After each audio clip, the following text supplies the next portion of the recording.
Games get worse every year. Isn't it only me who noticed it? We get more bugs, less cool unique mechanics, bad performance, paid content and grind.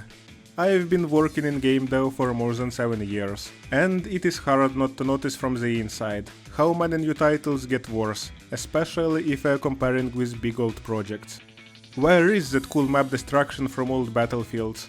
Or slashing enemies like in Metal Gear Rising? And that seems so illogical, looking at all the technical progress of the past decade. But I dived deeper into the ocean of modern game dev, and I want to share with you the patterns I found, which will answer your question: why do games get gradually worse? Let's start from the technical topic, such as bad optimization, lack of new cool mechanics, and tons of bugs on launch. This is a pretty complex problem, to be honest, so I would like to cover it from a few different angles. First to say, software engineering and game development approaches changed a lot in the last decades. Even in the early 2010s, most of the game's code was still written from scratch. The IT segment wasn't so developed, and solutions to common problems were not created yet. So that time developers had to deep dive and create their own complex core code. It was agile, but also very slow in terms of development time and needed high personal expertise. Now, in year 2125, most of the game's codebase are already created blocks of logic, different libraries, frameworks and plugins, which are just used and configured by developers. You know, some games are made without coding at all, just using visual schemes, blueprints. Using these approaches, game dev industry saves a lot of development time and money for high-skill developers. High-skill developers, one more modern problem. Many years ago, once going to game dev were highly motivated guys dreaming about creating their game of life. The ones who were ready to sacrifice their social life and health for their magnum opus. Just like Griffith, ready to sacrifice the Band of the Falcon for his personal dreams. With the growth of salaries and hype in software development, more and more people come for a comfortable life and good salary, and not to chase their dreams anymore. And this is totally fine, so we as a humanity can create much more digital products. But what is also true, the average level of modern game developers is lower.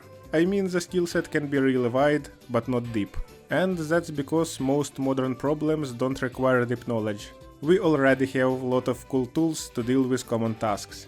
Don't get me wrong, there still are many cool engineers, but they are scattered across all of the industry and not grouped in a few studios chasing their dreams together. And our cool mechanics, such as slicing enemies in Metal Gear Rising, require much deeper skills in 3D graphics and shaders. No doubt we have lots of tools to deal with mesh slicing. But as I said before, they are not agile enough to configure everything in the way we want. So game developers have to find compromises and simplify game mechanics. You know guys, I want to grow this channel to something bigger, and personally you can help me a lot. I would really appreciate your like, sub and comments. That's how the YouTube game is played. I need that cards, if you know what I mean. Write down your honest thoughts on the topic or ideas how to improve videos, and we are moving on. So, why do games have so many bugs if development use external tools? That's sad, but we are victims of the big corporate machine. It is hard to predict realistic terms of development. Dev team says one term, CEOs and investors want another date, and in the end, the final release date is somewhere in between. Hand to hand with basic lack of time, we have one more issue. Hypotheses of new mechanics are being added and tested right in the time of development, which forces developers to remake chunks of old code and create new bugs. Like, one sunny day, the head of design comes and says, "I like how the blood spills from fallen enemies, good work team! Now let's make a new mechanic so you can use this blood as a weapon." What a great idea. And right before the release we have a list of unfinished mechanics, part of which would be made in a hurry in the last weeks instead of polishing the game. And another part will be added in a paid DLC, which leads us to the next part of the video, grind and paid content. This became a normal reality for us. During the last decades, the game development industry gradually transformed, from chasing magnum opus mostly to earning money, like any other businesses. We have different types of games, free-to-play, pay-to-play, subscriptions like WoW for example. The ones that get the most money are usually free-to-plays. These, harmless at first sight, monetizing type forces developers to get players money using tricks. Some games give direct advantage to paid players with better gear, but even if we are looking at softer monetization, like different battle passes, skins, customizations, these are not as safe as they may look like.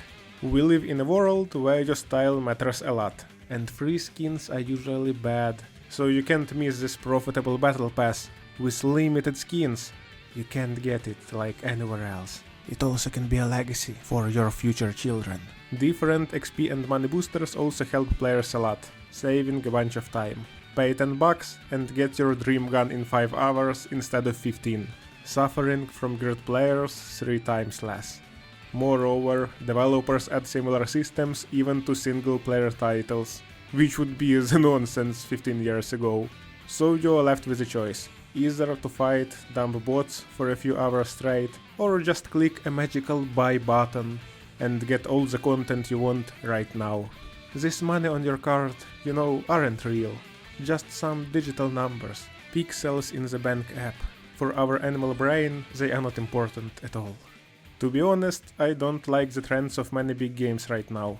Looks like a new Battlefield will not have a proper map destruction, and new big RPGs gonna be grinding simulators. It is hard to predict when this can end. While writing hate messages on the internet, gamers still buy games, companies get money to go on, and that hellish cycle makes a turn.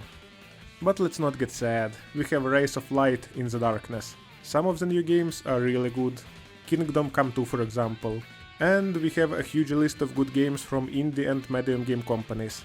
You can find them by yourself, you have the internet, bro. They may look not so fancy, but the gaming experience can be really great.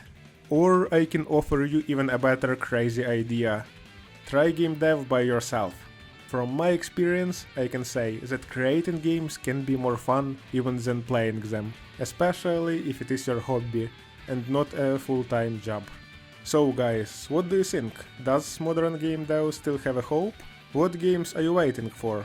Personally, I am a Doom fan, and I hope that Doom Dark Ages will also be cool. Write your thoughts in the comments, support the channel, and I will see you very soon. We are on the internet after all.